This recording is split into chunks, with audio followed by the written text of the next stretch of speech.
Hi, I'm Kara with Team Peace, and today I want to give you a pretty simplified overview of the nervous system. Now we're going to be talking about what's called the autonomic nervous system. This ladder is an image that was developed by a social worker named Deb Dana.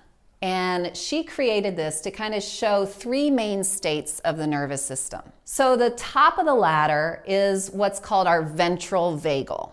Don't worry about those words and remembering them. It basically just means our social engagement system. We as mammals are meant to be connected to each other, and that's what helps us to feel strong and resilient and loved. It's very important for our survival and for our thriving and being healthy. So this is the top of the ladder, the ventral vagal. This is the state that we learn best in.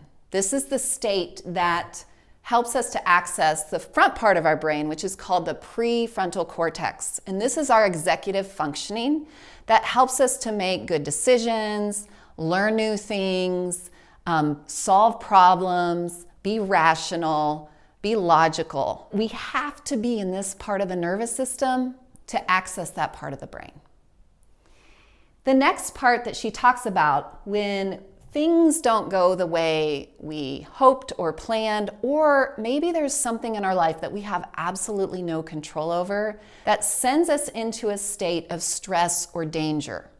This is our fight or flight state. What happens here is that our body starts to tense up, the heart rate will increase, we are getting ourselves ready for fight or flight. So all of the blood goes to our muscles, our digestion kind of shuts down, and our thinking part of our brain, this part, shuts down a little bit.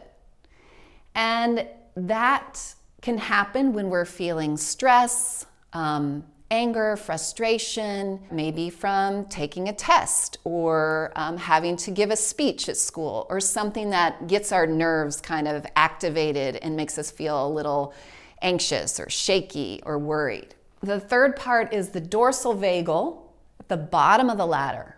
And this is when the fight or flight does not work, right? We have tried, maybe we've done what we can to address whatever stress or problem, and it just doesn't feel like we can do it. We don't have the strength, we don't have the resources, the support.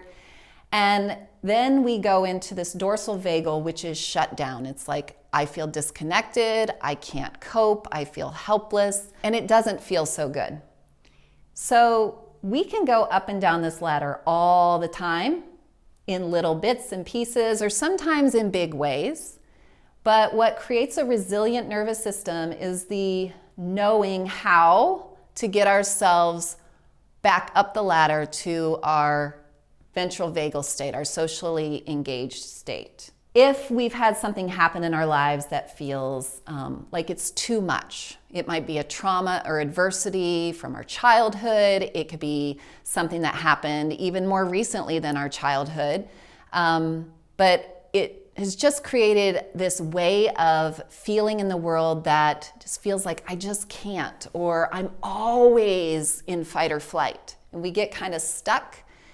That's when we know we need a little extra support, whether it's a therapist or tools that we can do and use to help us learn how to strengthen our nervous system so that we can get ourselves a little bit further up the ladder. So that's the overview, and I hope that's helpful to you. It's been really helpful for me to know how my nervous system works. It gives me a lot of information when I'm feeling certain ways. I'm like, oh, that's where I am in my nervous system. And then I can ask myself, what do I need? How do I get myself the support I need to bring myself back up the ladder?